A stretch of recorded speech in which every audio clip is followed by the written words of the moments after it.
बिस्मिल्लाहिर्रहमानिर्रहीम। अस्सलामु अलैकुम वरहमतुल्लाहि वबरकातुह।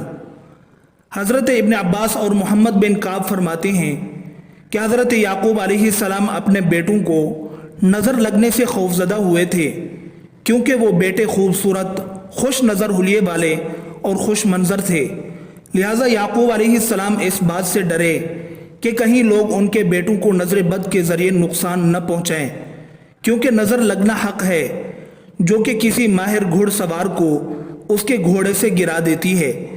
बस अल्लाह के रसूल मोहम्मद सल्लल्लाहु अलैहि वसल्लम ने इरशाद फरमाया, अल आइन हक़्क़ुन वलौ कान शैउन सबक़ल क़द्रा सबक़तहुल आइन। और नज़र बद लगना हक़ है, और अगर तकदीर पर कोई हावी हो सकता तो यकीनन नज़र बद हावी हो जाती। और अगर तुम लोगों को खुद को गुस्ल देने का कहा जाए तो गुस्ल दो। हज़रत उम्मे सलमा रज़ी अल्लाह अन्हा से रिवायत है कि एक दफ़ा रसूलुल्लाह सल्लल्लाहु अलैहि वसल्लम उनके घर तशरीफ़ लाए और उनके पास एक बच्ची भी थी जिसके चेहरे पर पीलाहट और कमज़ोरी थी। तो रसूलुल्लाह सल्लल्लाहु अलैहि वसल्लम ने इरशाद फरमाया, इस्तरक़ू लहा फ़इन्न बिहन नज़रा, इस पर दम करवाओ क्योंकि इस पर नज़र का असर है। जिसकी नज़र लगती है वो हासिद होता है, लेकिन हर हासिद की नज़र नहीं लगती। इसलिए जब हासिद हसद करते हैं तो हमें उनके शर से अल्लाह की पनाह तलब करने का हुक्म और तालीम दी गई है। बड़ों की निस्बत बच्चों पर नज़र बद का असर जल्दी होता है।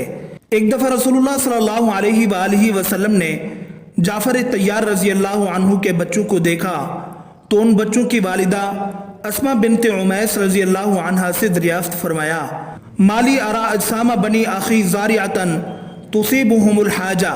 क्या मामला है कि मैं अपने भाई की औलाद के जिस्म दुबले पतले देख रहा हूँ, क्या उन्हें कोई मुश्किल यानी भूख, बीमारी या तकलीफ वगैरह दरपेश है? अस्मा बिन्त उमैस रज़ी अल्लाह अन्हा ने अर्ज़ किया, ला वलाकिन्नल ऐन तुशरिउ इलैहिम, जी नहीं, लेकिन इन्हें बहुत जल्द नज़र लग जाती है। तो रसूलुल्लाह सल्लल्लाहु अलैहि वसल्लम ने अस्मा रज़ी अल्लाह अन्हा की इस बात की तायीद फरमाते हुए इरशाद फरमाया, इन पर दम करो। हज़रत अस्मा बिन्त उमैस रज़ी अल्लाह अन्हा का फरमान है कि मैंने रसूलुल्लाह सल्लल्लाहु अलैहि वसल्लम की खिदमत में दम के अल्फाज पेश किए तो उन्होंने इरशाद फरमाया, इन पर दम करो। दम से मुराद वो अल्फाज हैं जिनके ज़रिए अल्लाह ताला के हुजूर नज़र बद, जादू, आसेब और बीमारी वगैरह से निजात और शिफा तलब की जाती है। और किसी शक और शुबे के बगैर ये कहना हक़ है कि इस काम के लिए कुरान करीम की आयात मुबारका और रसूलुल्लाह सल्लल्लाहु अलैहि वसल्लम की सही साबित शुदा अहादीस मुबारका में बयान करदा अल्फाज के अलावा कोई और अल्फाज इस्तेमाल करना जायज़ नहीं। नज़र बद की पहचान। नज़र बद या जादू और आसेब का असर होने की बहुत सी अलामात होती हैं।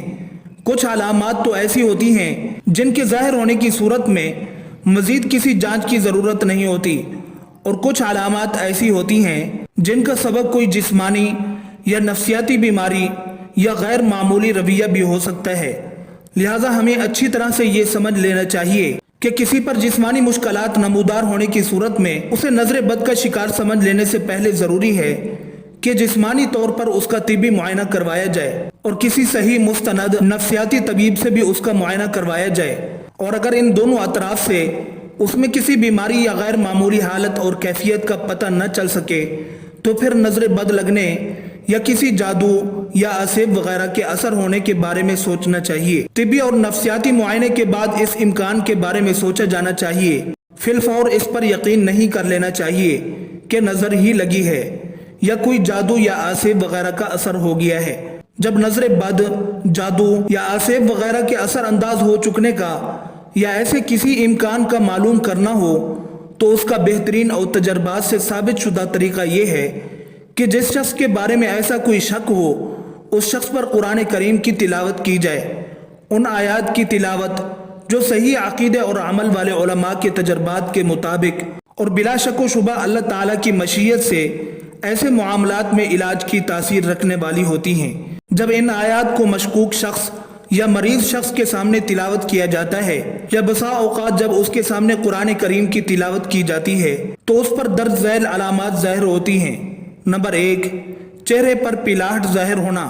नंबर 2, सीने में घुटन का एहसास होना। नंबर 3, तिलावत सुनने के दौरान जिस्म के मुख्तलिफ हिस्सों में दर्द होना। नंबर 4, मामूल से ज़्यादा गर्मी महसूस होना।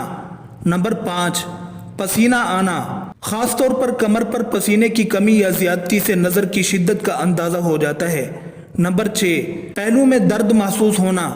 नंबर 7, बेचैनी की कैफियत हो जाना और इधर उधर देखते और मुतवज्जे होते रहना। नंबर 8, रोना या किसी सबब के बगैर और रोने की कैफियत के बगैर आंसू जारी हो जाना। नंबर 9, किसी वक्त ये हालत पास बैठे हुए लोगों पर भी जाहिर हो जाती है जो कि इलाज की गर्ज से नहीं बैठे होते। ऐसी सूरत में मुआलिज को उनकी तरफ भी तवज्जो करना पड़ती है, लेकिन देखने वालों पर उमूमन ये असर मरीज की हालत देखने या आयात शरीफा को समझने की वजह से जाहिर होता है। इससे ये नहीं समझा जाना चाहिए कि वो लोग भी किसी नजर बद, जादू या आसेब वगैरह का शिकार हैं। नंबर 10, पहलुओं का फड़कना और जिस्म के मुख्तलिफ हिस्सों का बिला इरादा खुद ब खुद हरकत करना। फड़कने और हरकत की कैफियत, रफ्तार और अंदाज से भी इलाज करने वालों को नजर बद की कुव्वत का अंदाजा हो जाता है। नंबर 11, दिल डूबने की कैफियत वारिद होना। नंबर 12, पट्टों का अकड़ना, खिंचना और दर्द होना। नंबर 13, नींद, बेहोशी और बेहवासी महसूस होना और कोई भी काम करने की कुदरत न पाना। नंबर 14, पहलुओं में ठंडक का एहसास होना। नंबर 15, किसी तिब्बी और मादी सबब के बगैर जिस्म पर नीलाहट और सब्जी मैल धब्बों का जाहिर होना। नजर बद का इलाज नबी सल्लल्लाहु अलैहि वसल्लम, वो दम जो जिब्राइल अलैहिस्सलाम ने रसूलुल्लाह सल्लल्लाहु अलैहि वसल्लम पर किया। बिस्मिल्लाहि अर्क़ीका वल्लाहु यशफ़ीका मिन कुल्ली दाइन फ़ीका मिन शर्रिन नफ़्फ़ासाति फ़िल उक़दी व मिन शर्रि हासिदिन इज़ा हसद। मैं अल्लाह के नाम से आप पर दम करता हूँ और अल्लाह ही आपको शिफा देगा हर एक बीमारी से जो आप में है, और गिरों पर यानी गांठों पर जादू और टोने कर करके फूंकने वालियों के शर से और हसद करने वाले के शर से जब वो हसद करता है। इसे मरीज पर 3 दफ़ा पढ़ा जाए। वो दम जो रसूलुल्लाह सल्लल्लाहु अलैहि वसल्लम हर किस्म के मरीजों पर फरमाया करते थे। अमसिहिल बअस रब्बन नासी बियदिका शिफा ला काशिफा लहा इल्ला अंता। तकलीफ को मिटा दे ऐ लोगों के रब, शिफा देना सिर्फ तेरे ही हाथ में है। बीमारी तकलीफ वगैरह को दूर करने वाला तेरे सिवा और कोई भी नहीं है।